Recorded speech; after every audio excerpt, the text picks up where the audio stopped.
Hey, what's up? Like I said, testing out the live streaming setup. Hopefully that behind the scenes angle was cool with the GoPro I have set up there with the countdown timer. Hopefully it worked okay. Honestly, I'm working out the kinks on this thing. I haven't gone live yet, but I've been playing with this live streaming setup for a while.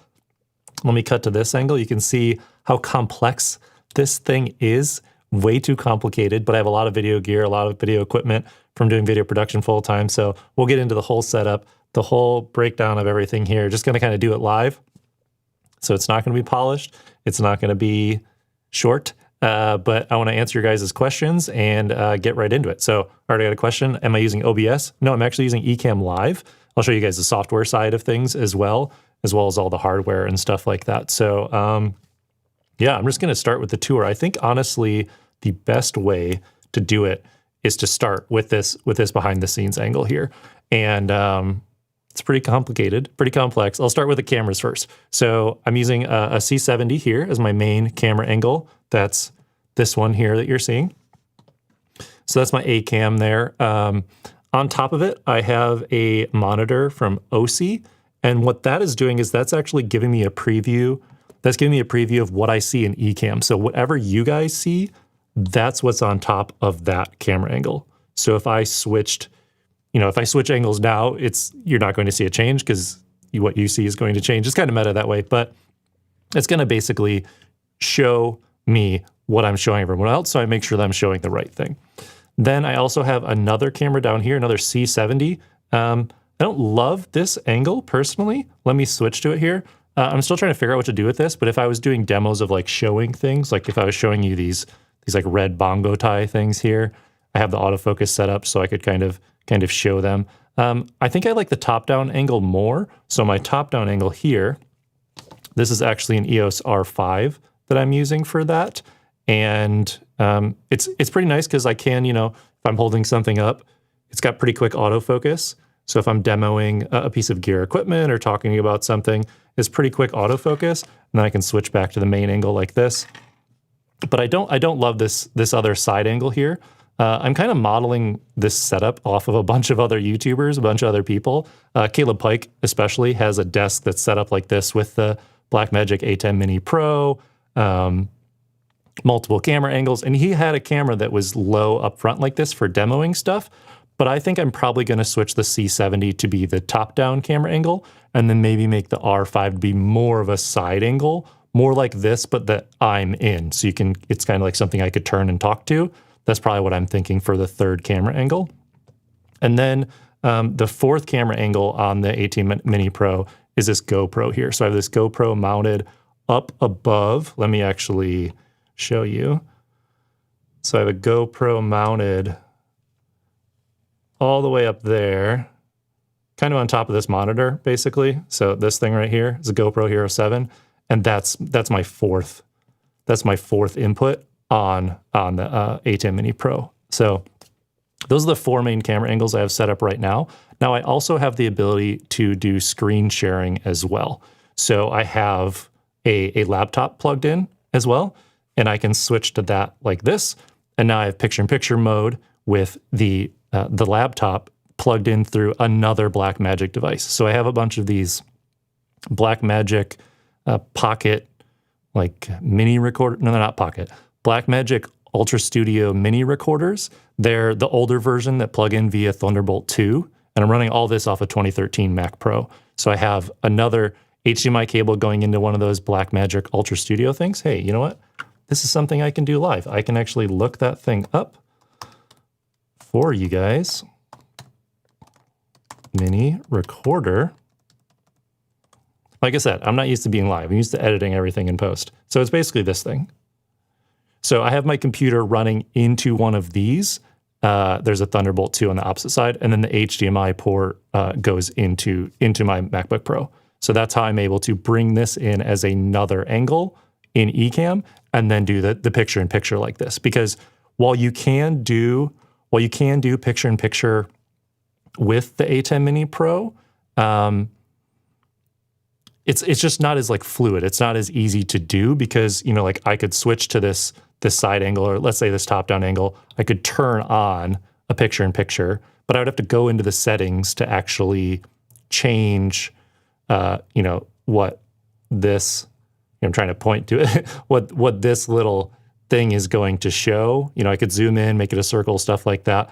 But I just prefer to have my computer be a separate input into Ecamm Live, which I'll show you about in a second. So let's take a little break after talking through like the cameras and the angles. Oh, and I actually have, so there's another one plugged in for this side angle.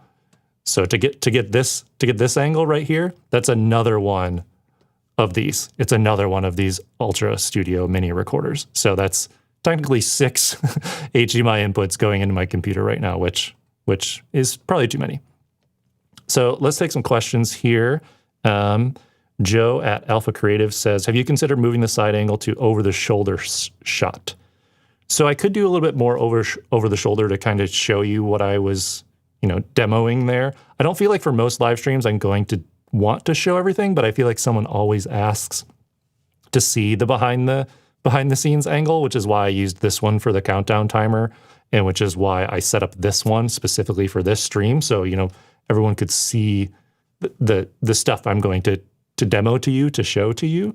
So I feel like it would be helpful to have a behind the scenes camera angle or two, just as part of the permanent setup. But like I said, I think instead of having this camera angle, I will instead just have a top down, this one, and then more of a side angle.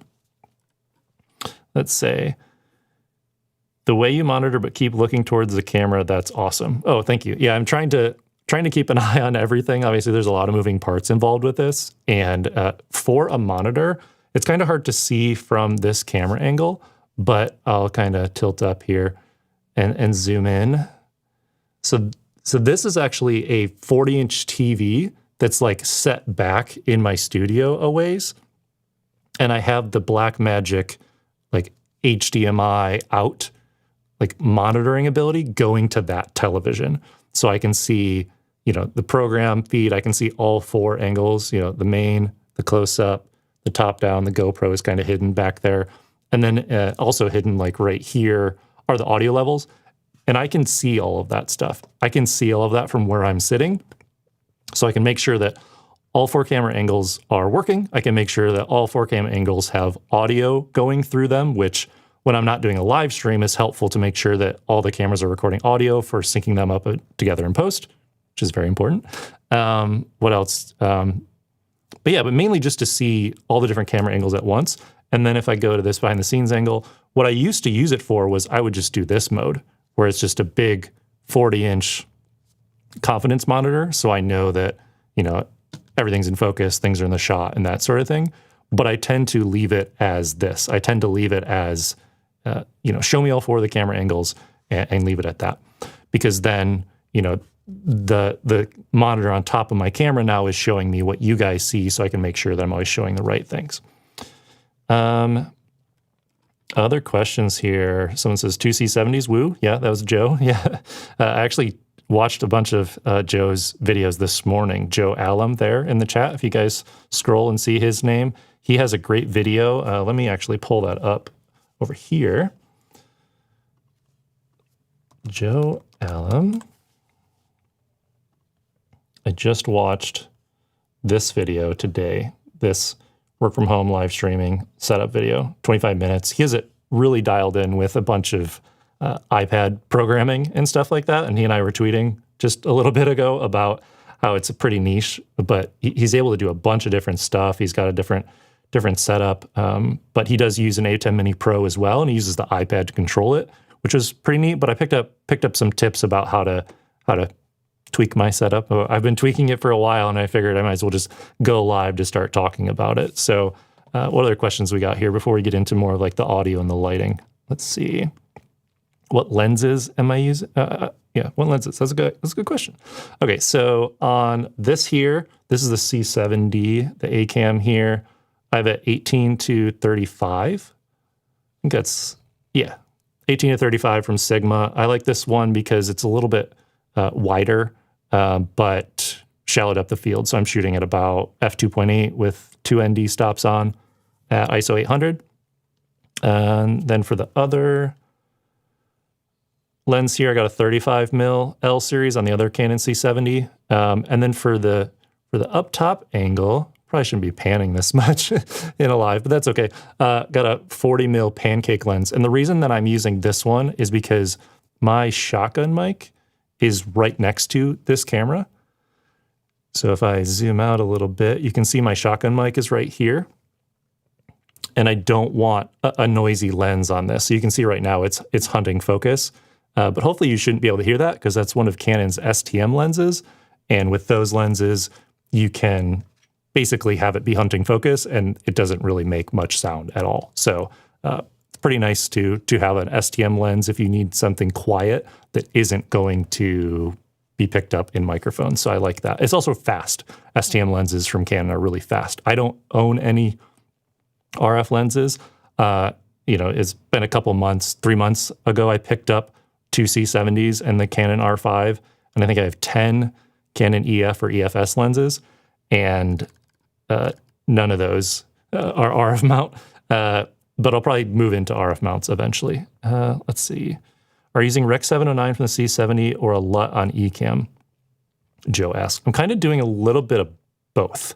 So I'm shooting in the standard C70 profile that I've tweaked a little bit. So camera profiles on Canon, there's usually YDR, and then these have Canalog 2 and Canalog 3. So those are really flat. So I would have to basically bring a LUT into Ecamm Live to grade it live, and I don't really want to have to do that. I don't want to have my computer to process everything. So I'm shooting in YDR on both of the Canon C70s, but what I've done is I've dropped the black level in those because YDR gives you more latitude in the highlights and in the shadows, but I've manually dropped the black level in both of those cameras and in the R5 a little bit so that my black background is deeper black, and so it's not just grayish.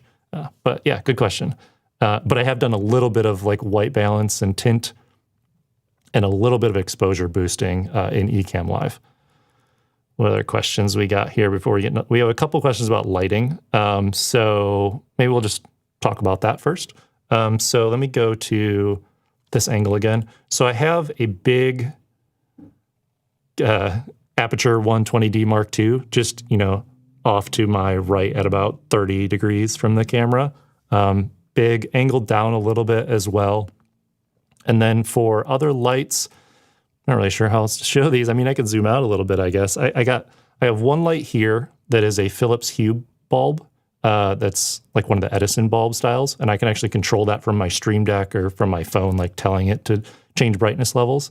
And then I have another aperture light that's out of frame right here that you can't really see. So in that regards, a couple aperture lights, really just two, and then one practical light as well. What other questions do we have? I think that was it for lighting. Let's get into more of some of the audio, and then we'll get into more of like the streaming Stream Deck, the A10 Mini Pro, the software I'm using, and things like that. So to get into audio, I'm using a Rode NTG3 microphone. So you can kind of see it right here in this shot. It's basically bringing in my voice in a deeper resonance than wearing like a lapel mic. Now, if I was moving around a lot, I would probably wear more of a lavalier style microphone, but I like the Rode NTG3. It's just out of the shot. It picks up a nice full sound. And I do have some sound dampening up in the room that I'm in, so that helps as well. But I love this microphone. It's like $700, but I bought it 7 years ago or so. So, amortized over those years, it's really been worth it. I've used it for pretty much every video I've ever shot. And then for what that's going into, I'm actually going to switch to my iPhone here. Got all the tools. I've been playing around with this a bunch. So I got my iPhone here, and I'm going to actually switch to my iPhone DBX286S for each of them. So I have one for the Shure SM7B that's labeled on the top. You can see the lights aren't flashing because I'm not in front of that microphone right now. And the NTG3 is actually going through this DBX286S. And so the reason I have them going through there is because when you're doing a live stream, or if you just don't want to have to do as much work in post, you set those things up, and then you're having a good compressor, you're having a good, noise gate. So when I'm not talking, it's not pushing sound through.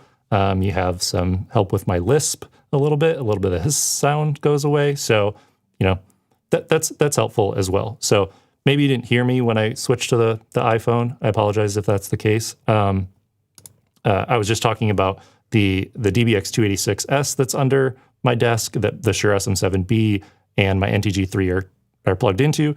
And then I have a MixPre 6 from Audio Devices that I'm running my audio into. So sorry, maybe when I switch to my phone, the audio cut out or something like that. But let me know if we're back in. And yeah, someone mentioned the Switch Pod. Yeah, I mean, gotta rep my own gear. If I'm gonna show all these other companies stuff, I gotta rep the Switch Pod a little bit. Let's see what else is there.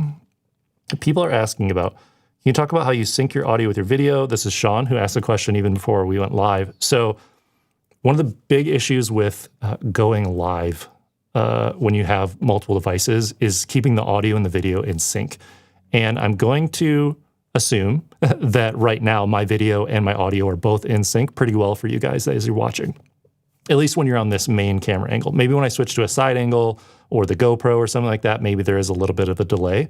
But the key to me, if you don't want to have to change some sort of audio delay in software, is to figure out some way to run your high quality audio into the camera, the main camera that you're using, because that means that will always be in sync. And then when that's sent down the HDMI cable into your live streaming device or into your computer, they'll be in sync already. The problem comes when you're running a camera for the video and then you're running, a Rodecaster Pro for the audio, and you plug those both into your computer and they're just not in sync. There's a timing issue involved with those. So I tend to try to figure out how to run my audio directly into the camera that I'm going to be then streaming into my computer. So the setup I have for this right now is, let me go to the behind the scenes camera here. We'll try to figure this out with some zooming here. So we got right there, we got the, this is the MixPre 6 from Sound Devices. And I have the Rode NTG3 going right here into input 2. Input 1 is my Shure SM7B, and it's muted right now, so you can see that it's red. So I basically have my microphone going into the DBX286S that's under my desk. Then it goes into the MixPre 6. Then there's a cable that goes from my MixPre 6 into my C70, into my main camera angle. So that is how I'm making sure that the audio from my microphone is synced up with my camera. And then the HDMI cord goes into the Blackmagic A10 Mini Pro, which then Ecamm Live uses both the audio and the video from. So long answer to your question, Sean, but you either have to do an audio delay with the software, with the live streaming software you're using, or you have to do it hardware-wise and run the audio into your main camera so that the audio and video are synced up. Cool. We talked through audio, we talked through lighting, we talked through cameras. Let's get into some of this other hardware that's on my table here and give you a little tour of that. So let's switch to this angle right here. We'll zoom in, and you can see I have a Stream Deck, which we'll talk about second. But first, I want to talk about the A10 Mini Pro. So this is what my 4 different cameras are going into. So if I switch between these 4, then that's the camera angles that I talked about at the beginning. And then I have to make sure that this button right here is on, which means that the mic from camera 1 is on. So this is the mic from my C70 to make sure that's on. And I can do a few other things with this, like I can fade to black if I want, but I'm mainly using this to run the 4 HDMI inputs into and switch between them. But the Stream Deck is something that I'm using to switch the camera angles. So let me go like that. I can actually do a little zoom so you guys can see a little bit better. And what this is enabling me to do is a lot of different things. So I have it programmed here with some icons actually from Live Streaming Pros. So David and Luria over at Live Streaming Pros. You need to see what's going on. Some of these aren't working right now. This should show how many people are watching on YouTube right now, and it's not working at the moment either. But I can essentially start my countdown timer, tell Ecamm Live that I want to go live, and these are the angles that I've been switching between. So the purple one here is my phone. When I switch to that, this will show just my desktop. This will show my desktop with me in a picture-in-picture. This will show just me. This is my behind-the-scenes camera. This is my laptop here, and then the laptop with a picture-in-picture. So this is what I'm using when I'm switching between different cameras. So if I press this one here, you're going to see me again. So there you go. That's me again, and I can switch between this Stream Deck and stuff like that. So those are the main hardware things, and then let's talk about software. So let me show my screen here. We'll go picture-in-picture. Let me actually move the chat off of here.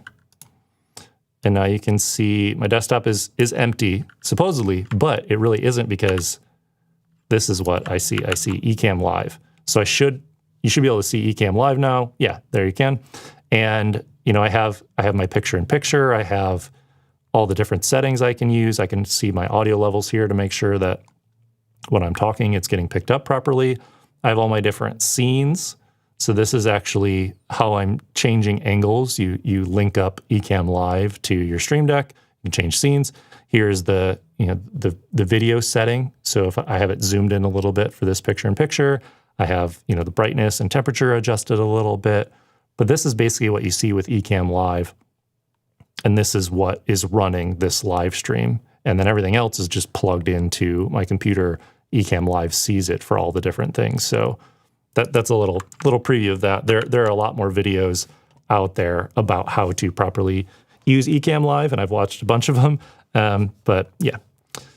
So let's go back to the chat. And if you guys have any other questions about live streaming or video production or anything in general, yeah. Let's see. Could you answer the question regarding broadband upload speed? So I ran a test. I pay for the fastest internet that I could have right now. And I paid, I probably pay $140 a month on a normal month if I don't exceed how much download and upload you can do. And, I ran a test right before this and it was only like 30 megabytes up. So, ideally faster than that, but, it is what it is. And some people are saying we're losing me a bit in and out, but, maybe that's on your end, maybe it's on my end. I don't know. First live stream with this setup, so it's still testing stuff out. Brad R says, any tips for a new live streamer or a basic setup? I think the biggest thing would be to just focus on the quality of the three different areas technically. So you have your video quality, which is going to mean, either getting something better than a webcam or, even using your phone to stream as a webcam, or plugging in whatever camera you have via an Elgato Cam Link or something like that. Getting the camera quality higher is going to make a big difference for your live stream. Then the next category would be audio quality. So getting your audio quality up to snuff, getting a better microphone, figuring out how to place it, get another device that's better to plug it into your computer, that sort of thing. And then lighting, figure out what lights you're going to use, maybe invest in some, or see what you have around the house and just get better at positioning them and setting a mood with your set a little bit. Those would be my tips for someone beginning. I would not start out with the amount of equipment that I have, but 80 to 90% of this stuff that I have in this setup, I already had because I do video production full time for a living. So yeah. Let's see. Tom Buck says, sometimes my A10 Mini stutters and looks choppy. Any idea why? It seems to happen more after the update last fall. I haven't noticed anything specific about stuttering, but I'll be curious to watch this back to see if the A10 Mini caused any problems with my setup. I don't have it streaming directly through Ethernet, which I know is kind of the preferred way, but to do all this extra stuff, to show you these other camera angles, to bring in my laptop, to share my screen and stuff like that, I'm using it as a webcam through Ecamm Live, so maybe that has something to do with the stuttering as well. Do you find it hard to juggle all the different shots? Yeah, like trying to make sure that I'm showing you the things that I want to show you, especially now that I have a camera that I'm like panning around and tilting towards thing, or trying to use the phone. Like, it gets a little overwhelming. I mean, I feel like you can keep it fairly simple, and I would probably simplify this depending on what I was doing. I wanted to kind of see what was possible, kind of grow this into the different camera angles and play around with them. And then after doing a stream or recording more YouTube videos, you basically like, okay, I don't use that camera. Like, let me use it for something else, or let me move it, or what have you. So it really comes down to testing, which is why I wanted to do this live stream, which is why I wanted to just get on live and, get on here with a bunch of people watching and answer questions and get a feel for what it would be like to stream and switch camera angles between different places and stuff like that. So, until you actually put something into practice and try it out, you're not really going to know what you're using. But it is difficult to juggle all this stuff, and it would just practice. Pretend like you're live, have your Stream Deck or your keyboard shortcuts ready, and say okay, I'm going to switch to this angle and switch to this angle and go like that. A bit unasked for, but what are your thoughts on the A7S III? Also, have you ever used a Camlink 4K? I honestly haven't looked at the Sony A7S III. I shot videos on the A7S II for a bit a few years ago when that camera had first come out, but I've been stuck with Canon other than my detour to Red for a while. And I know the A7S III is an amazing camera. Sony does amazing things with their camera. I'm just fairly entrenched in the Canon ecosystem with the cameras and familiarity and the lenses especially. I just have never jumped ship to Sony, but it's a great camera. All the cameras that are coming out now are great, but the Sony ones especially are really good for content creators at the price. Have I ever used a Camlink 4K? I haven't personally, but my client, Pat Flynn, who's been live streaming almost 365 days straight, I think Monday will be his 365th day. He exclusively uses Elgato Camlinks, and because of how he has them set up in Ecamm Live, he actually bought this A10 Mini Pro first, and I took it home to test it to be like, would this make sense in Pat's workflow? And because he was mainly only using 1 or 2 camera angles and everything else all set up through Ecamm Live, it didn't really make sense for him to add the A10 Mini Pro into his workflow. So I bought it from him. So the Camlink 4K and the Elgato regular Camlink are both great. I see a lot of YouTubers that mainly are just doing a single camera, or a single camera with screen share, or a single camera with screen share plus an iPhone or something like that, and you only need one input. It's a much cheaper way to get a camera higher quality as a webcam. Let's see. Tyler Edwards. Hey, Tyler, what's up? Check out Tyler's stuff if you guys are on YouTube right now. Well, if you're watching this, you're on YouTube right now, but check out Tyler Edwards' stuff. I've learned a bunch from him. Question from C-SPAN 187. Why do you do the white balance in software instead of in camera, or do you both and the software correction is to match different cameras? I do the white balance in camera as much as possible, but when you have different camera bodies, and even if they're from the same company, like I have 2 C70s and I have a Canon R5, the color science can be off a little bit. So even if they're all set to 5600 Kelvin and there's no tint shift or anything like that, magentas might be a little stronger on one than there is on the other. And really all I'm doing is more of a preference to what I'm looking at, and I want to make my image a little cooler. So let's actually we'll go screen share, and we'll go showing Ecamm here. Move out the chat. So he's asking here about these picture settings right here. So, I've brightened my image like I would do if I was editing the video, but in the camera, I'm capturing at like the appropriate levels of IRE for like middle gray and stuff like that. And then I'm just cooling it a little bit because I prefer my image to be a little bit cooler. So yeah, I could do that in white balance in the camera if I wanted to, but I choose to make very minor changes. I'm talking -4 and +3 to temperature and tint. So it's not that big of a change. Let's go back to me here. We'll pull over the chat. Camlink 4K versus that boxy thing from Blackmagic Design that you talked about earlier. So, it really comes down to price. This one, the A10 Mini Pro, I think is around $600. They have one that isn't Pro, which means it has less of the features, and I don't think you can record directly to a hard drive, which is what this one has. And then the ISO is the more expensive one that I think is around $1,000, where you can record to a hard drive all 4 individual camera angles in full. So if you're doing a multi-camera production and you wanted to record all 4 cameras in full to a hard drive and then not have to offload all the files off the camera, then the A10 Mini Pro ISO would be what you're looking at. But it's really just a price thing because those cam links are somewhere between $100 and $150, depending on if you can find one in stock. And the Blackmagic A10 Mini Pro is, $300, $600, $900. What other questions we got? Pat, I think, has put the cam link through the best stress test ever. It's crazy. He's been live streaming it every day. Yeah, it's insane. It's insane he's been live streaming that long. And I thought I would be able to bring comments up on screen through Ecamm Live, which I know you can. But for whatever reason, my little comment window says, comment reactions are not available when using a stream key. So I scheduled this stream. I brought in the key. So I don't know. I thought I'd be able to bring in chat on screen, but I guess not. Let's see. Tyler says, I have a non-pro A10 Mini. It works great for just YouTube streaming. Yeah, it's perfect for that. I probably wouldn't have got the Pro necessarily. I haven't tried to, film a YouTube video with this setup and record it onto the A10 Mini Pro yet. It's something I want to try. The other thing I might try is recording directly into Ecamm Live.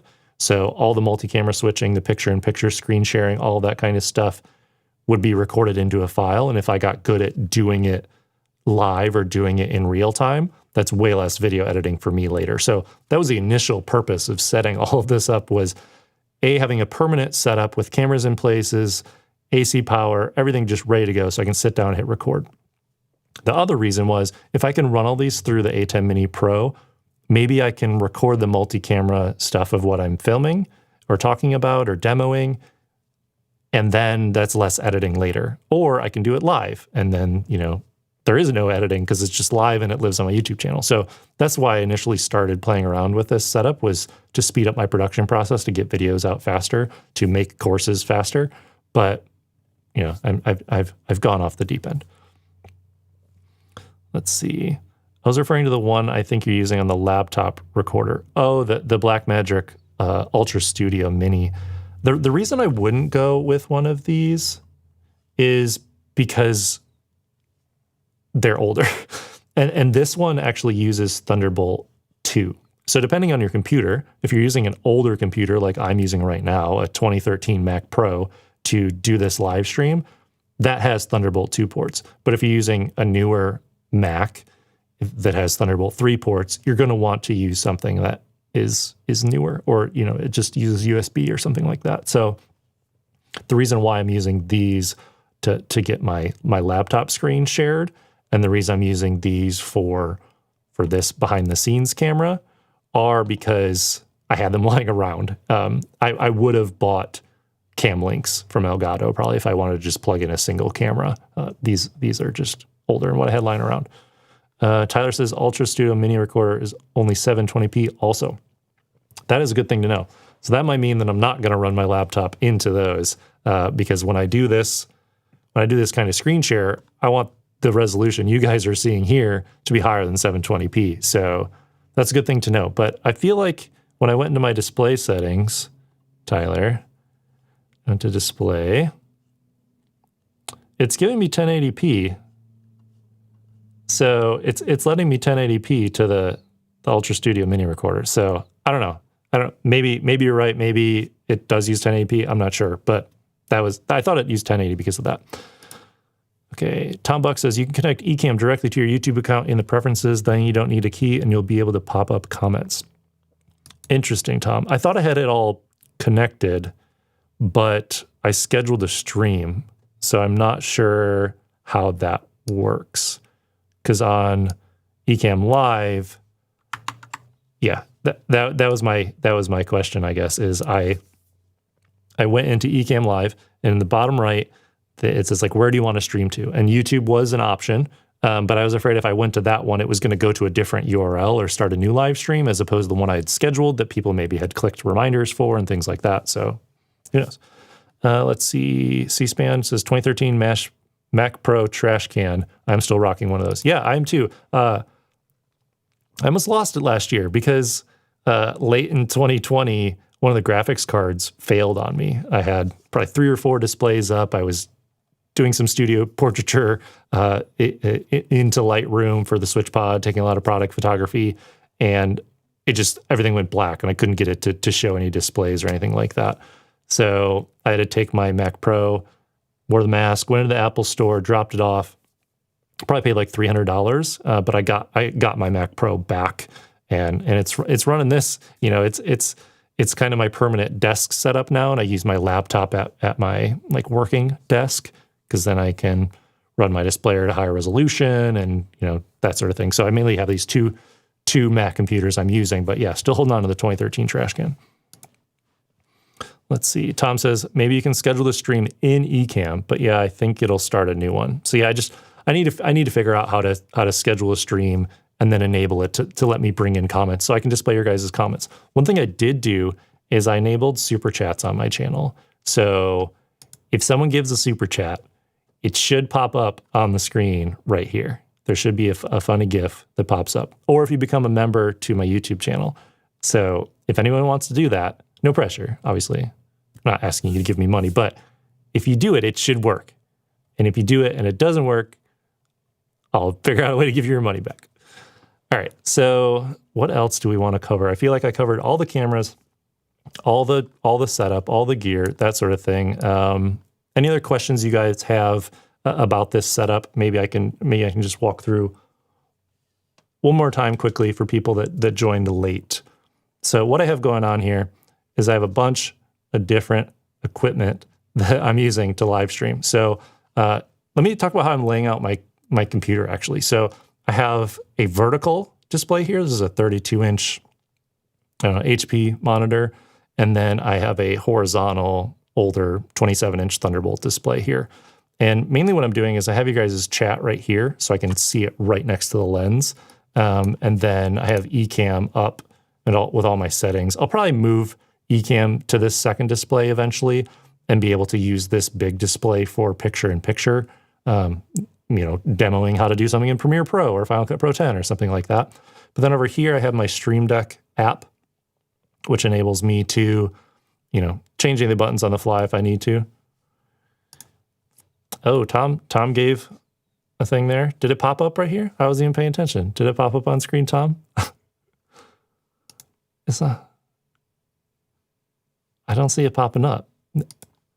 The widget didn't work. Oh, man.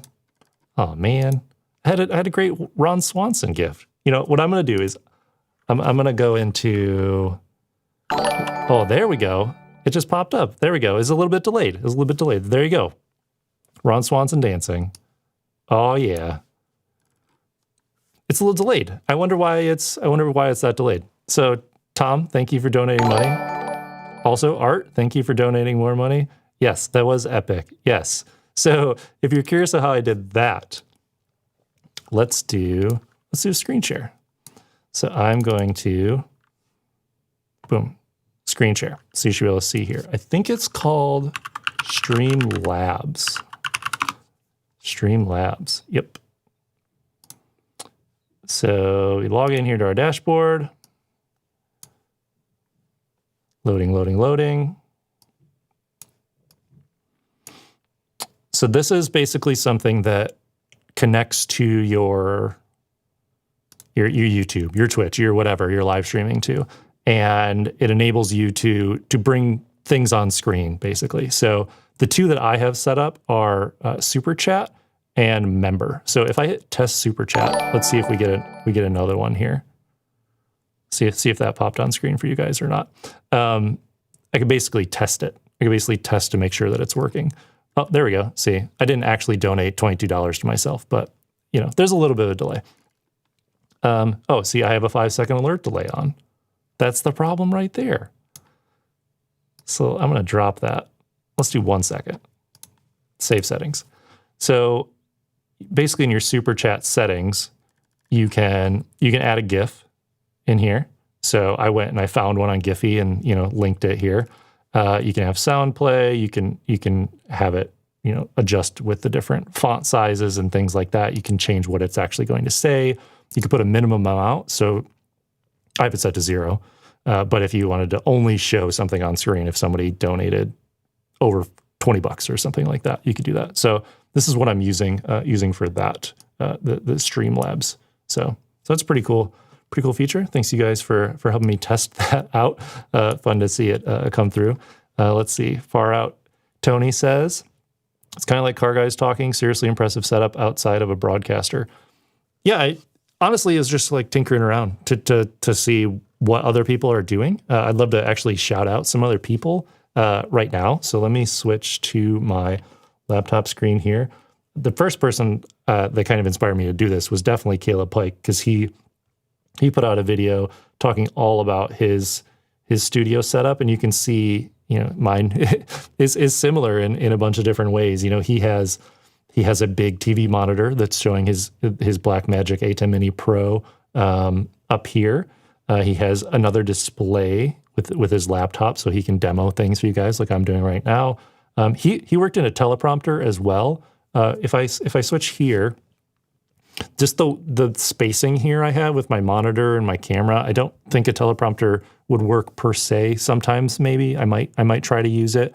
I've also thought about moving this monitor directly under my camera so that, if I'm talking to you and I can look down quickly to see certain things, that would mean that this camera had to move or get out of the way. But I think moving this down would help as well. But going back to Caleb Pike's setup, I got a lot of ideas from his setup. Top down angle as well. He talks about the desk, having his A10 Mini setup as well. Me seeing his DBX286 mounted here made me think, okay, maybe I can mount mine under my desk. So I got a lot of different inspiration from him to just, see what is capable of building, like a YouTube recording desk, a course recording desk, a live streaming desk, thing like that. Who else did I get inspired by? Curtis Judd, I definitely checked out how he was using his Blackmagic A10 Mini Pro. Tom, who's hanging out in the stream here, watched probably all of your videos from the past 6 to 12 months talking about your setup. He's using it for teaching classes and other live streams and stuff, and he uses the Rode Procaster, which is great if you have multiple people you want to bring in and other sound and stuff like that. That would be a more advanced version than what I'm doing. Definitely check out Tom's stuff. I watched iJustine's, some stuff from Think Media.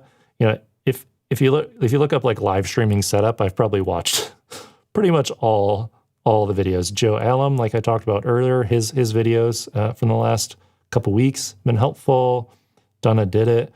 There's some great videos out there, and I would watch one. I would take some notes, be like, okay, what did they do in their setup that I could integrate into mine? Or even just like watching some people when they were live, I would get inspiration. Definitely check out Live Streaming Pros. That's another good channel to check out.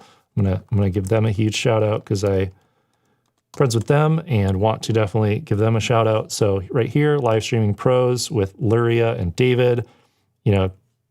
Definitely check out their channel if you're going to want to get into live streaming stuff at all.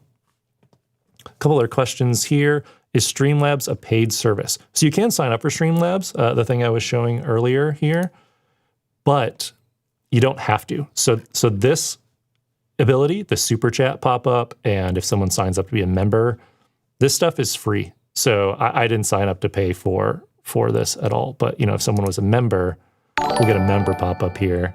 And then that'll show you the other GIF that I chose for member pop-up. But that should be synced up with my YouTube account. So someone joins as a member of my YouTube account, that thing should pop up. But yeah, so it's not a paid service necessarily, but it can be if you want it to be. Another question from John: do you use your Stream Deck or A10 Mini Pro more? Honestly, the Stream Deck. The Stream Deck has way more capability. Oh, we got another super chat. Thank you. Another super chat there. It's always good to have. Got to use the which direction to point. Ron Swanson doing the hustle. John, good question about the Stream Deck versus A10 Mini Pro, and I'm going to actually switch to my BTS angle here. You plug in things via HDMI or anything like that. What it does do is it lets you do a lot. I can. I was saying I should be muted now and you can't hear me. I can program different scenes. So all of these 7 things are different scenes in in Ecamm to change camera angles, to set up picture-in-picture, stuff like that. I can go live. I can mute my computer audio. I can hide comments once I figure out how to put the comments on screen. So it can do a lot of different things. And you can have different folders. So this is set up if I have a guest. I can bring in my guest or me picture-in-picture with him. I can bring in a bunch of other people. So this is my Zoom. If I'm on a Zoom chat, that can be there. I can turn on my lights. And so the Stream Deck can do a lot of different stuff. Whereas the A10 Mini Pro is basically for switching your camera angles, to plugging in your multiple HDMI feeds and switching your camera angles. So hopefully that answers your question to whether or not a Stream Deck is worth it or something like an A10 Mini Pro is worth it. Questions. Amir says, how do you connect a Phantom amplifier with condenser mic to Windows 10? Phantom amplifier with condenser mic. I mean, the initial thought is you need some sort of USB audio interface to plug a microphone into a computer, because a microphone is going to be using something like XLR. And let me actually pull over my XLR microphone that I've set up here. Pause for effect. So this is my Shure SM7B, and I can toggle over to it using my other device here. So I'm going to actually do that now. So I'm going to unmute the Shure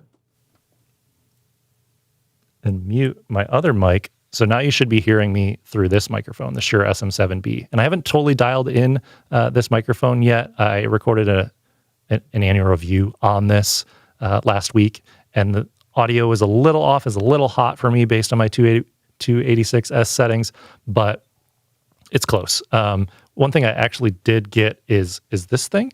It looks like dynamite. It's not dynamite. It's an amplifier. So it's like a cloud lifter, but it's like an inline cloud lifter XLR thing to help me get the Shure SM7B back to appropriate levels where there's not going to be a hiss sound. So you basically need to plug in an XLR microphone to a computer using an audio interface. I'm using the Audio Devices Mix Pre 6 over here. The Focusrite 2i2 is a good one as well, but you need something that takes XLR into USB.